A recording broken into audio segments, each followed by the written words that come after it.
So it's true, I failed my GCSEs. And I'm going to be telling you guys what I got in my GCSEs, how I ended up going to university, then getting a job which wasn't relevant to my university, getting a huge salary, but then leaving that to start my own business. This one's gonna be a good one. So I have to be honest, as a kid, I was never the smartest, I was never the most academic. I mean, my parents always put so much effort into me and my studies and academically, they really wanted me to be the smartest kid. But out of my family, I was just that guy who loved chilling out, playing cricket, and I mean, I was academic to a certain extent, but I was never the smartest kid in my school. And so then when GCSEs came around, I have to be honest, I was very smart when it was year 9. Year 10, I just got into, well, I just wanted to be a chiller. So by the time year 10 and year 11 came, well, yeah, I was a cheeky kid. I wasn't bad, I was just not the best. For whatever reason, I actually believed that I was gonna absolutely kill my GCSEs, do really well, and go on and, become a doctor or something. But then reality hit. When my GCSEs actually came, I only got 5 overseas. I mean, I remember getting 3 C's and 2 B's, and I actually failed my maths. For anyone that knows me, will be asking, how did this guy fail maths? I have to be honest, my math skills are actually really good. I mean, 4 times 4 is 16, and 7 times 7 is 49, and 12 times 12 is 144. I'm not trying to boast, but what I'm saying is quick maths is me. I mean, you give me 6% or something, I'll work it out, but algebra and formulas and working out was just never me. So my parents were super upset. I basically had let down the whole family and failed my GCSEs, and I was a failure. I really was the family failure. But I went on, I did a national diploma, I did my studies, and somehow I fluked it into university. At that point, I had to get to university to become successful. No matter what it was, if I got to university, I would be something. So the day I got to university, well, guess what?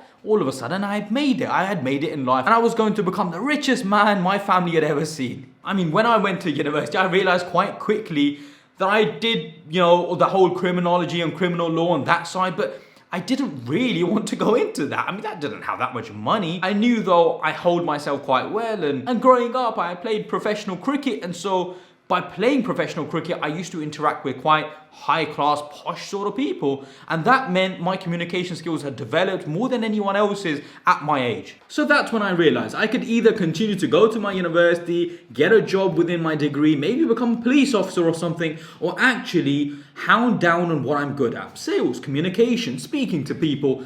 That's what I like doing, and so I believed that was a skill set I would thrive in. So that's what I did. I got a job in recruitment, and surprisingly, they loved me. I mean, they really, really loved me. In the employment market, I had worked for call centers, I had worked for sales places, I had done, VIP stuff for stadiums. I had worked a lot, and so I had a lot of experience for someone who was just leaving university. And so I got my first job. My first job, I went in and I saw the person sitting next to me. He was on £30,000 a year. I was flabbergasted. I thought, this guy is absolutely balling. He's minted, but what made me leave my job? I mean, to be fair, I did actually end up doing quite well in recruitment. I got good money, and that £30,000 a year, I think a year and a half later, that's what I was making a year. So actually, I was hitting my targets quite quickly, alhamdulillah, obviously. So there was me thinking, I am absolutely killing it, making so much money. But then after a few months and years, I started realizing, well, I'm not actually making that much, because for some reason I don't feel any more richer. And that's when it all changed for me. It changed for me when I kept seeing the promotions, kept seeing more and more money,